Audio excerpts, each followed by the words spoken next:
الرحمن الرحيم. اللهم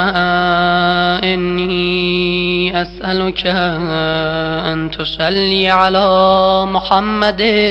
نبي رحمتك وكلمة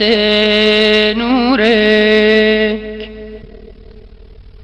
وأن تملأ قلبي نور اليقين وصدري نور الإيمان وفكري نور النيات وعزمي نور العلم وقوتي نور العمل ولساني نور الصدق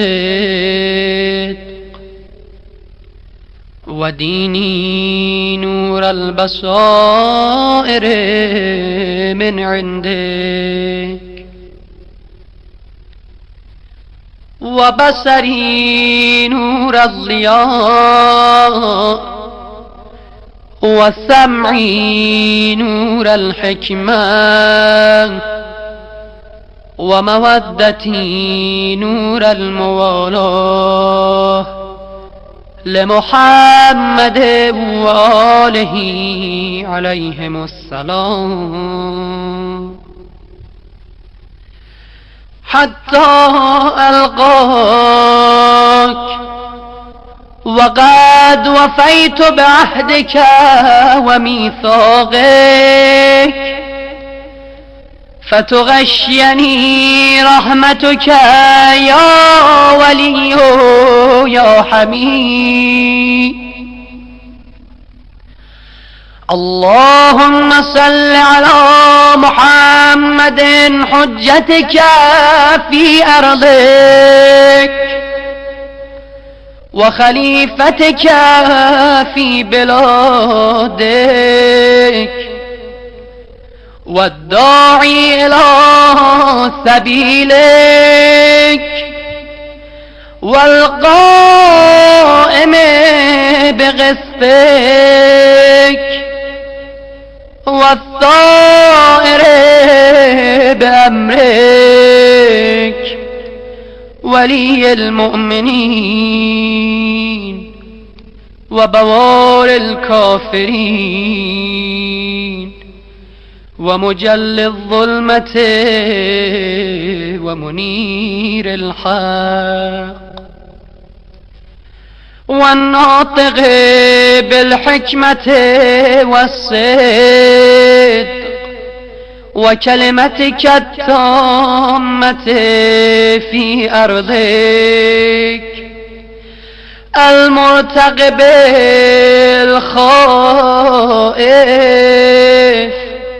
والولي الناصح سفينة النجاة وعلم الهدى ونور أبصار الورى وخير من تغمس وارتدى ومجل العمو الذي يملأ الأرض عدلا وقسطا كما ملأت ظلما وجورا إنك على كل شيء قدير. اللهم صل على وليك وابن أوليائك الذين فرضت طاعتهم وأوجبت حقهم وأذهبت عنهم الرجس وطهرتهم تطهيرا اللهم انصره وانتصر به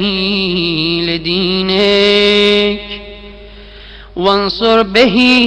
أولياءك وأولياءك وشيعته وأنصاره، واجعلنا منهم. اللهم أعذه من شر كل باغ وطاغ، ومن شر جميع خلقك، واحفظه من بين يديه ومن خلفه وعن يمينه وعن شماله، واحرسه وامنعه من أن يوصل إليه بسوء، واحفظ فيه رسولك وآل رسولك، وأظهر به العدل، وأيده بالنصر، وانصر ناصريه، واخذل خاذليه، واقسم قاسميه، واقسم به جبابرة الكفر، واقتل به الكفار والمنافقين وجميع الملحدين حيث كانوا من مشارق الأرض ومغاربها، برها وبحرها، واملأ به الأرض عدلا، وأظهر به دين نبيك صلى الله عليه وآله، واجعل اللهم من أنصاره وأعوانه